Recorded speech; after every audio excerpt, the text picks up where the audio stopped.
Welcome to 5 Good Minutes.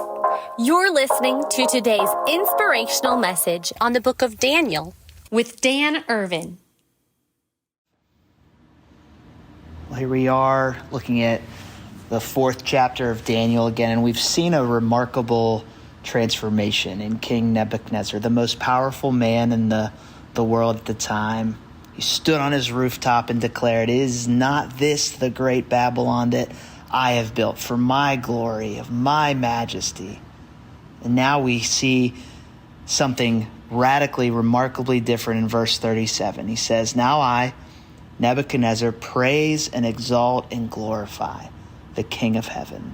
The once proud king has become a true worshiper of the one true God. He says his dominion, God's dominion, is an eternal dominion forever and ever. His ways are just.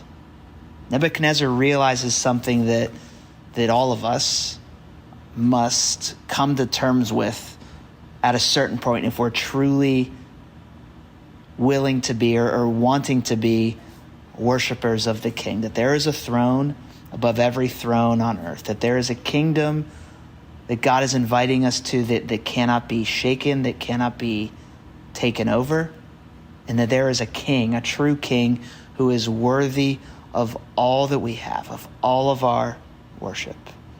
You know, Nebuchadnezzar in Daniel chapter 4 it's not the point of what we're reading in the book of Daniel. It's pointing us to something greater, to someone greater, to a true king.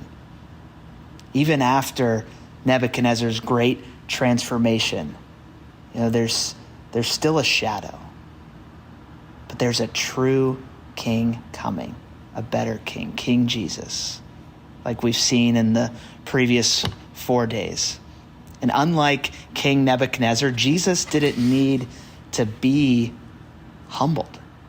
He willingly chose to walk in humility. We see this in the book of Philippians that Paul writes in the 2nd chapter. He writes these words, "Jesus made himself nothing, taking the very nature of a servant, and he humbled himself to death, even death on a cross." Jesus laid aside his own glory in love. He stepped down from his throne in heaven voluntarily for us. And because of that, God exalted him to the highest place. He lifted him up. Revelation chapter 5 gives us a vision of this. It's this vision of John seeing this scroll symbolizing God's plan to restore and heal a broken world. But there's no one worthy to open the scroll until he sees a lamb looking as it had been slain, and all of heaven sings. We see this in Revelation chapter 5.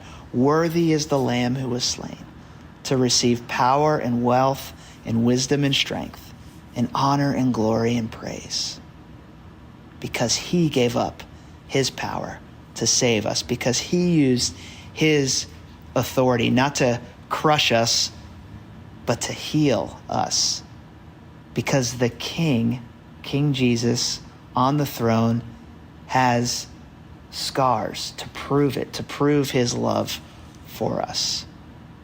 So the question to ask is, what are we worshiping? What are we bowing down to? Is it the true King, the one and only King? We all bow down to something. But none of the kings in our life that we bow down for would be willing to lay down their lives for us. None of these kings are completely justified in the eyes of God. Only Jesus is able to do that. You see, the gospel says that the one who had all the majesty stepped down, not to demand our worship, but to make it possible for us to worship, to be brought home, to be forgiven, to be restored. There is a king worth bowing down to give our lives to, not out of terror, but because he loves us and he offers us mercy because he earned that on the cross. King Nebuchadnezzar, he learned to bow down because he was broken. And Jesus invites us to bow down to him because he was willing to be broken for us so that we could lift our eyes to heaven and worship the only King who's worthy of our praise, of our worship, and of our time. Thanks for joining us here today. There's a lot of great content to explore on Orchard Hill Plus and on the Orchard Hill main feed from the weekend. Have a great day.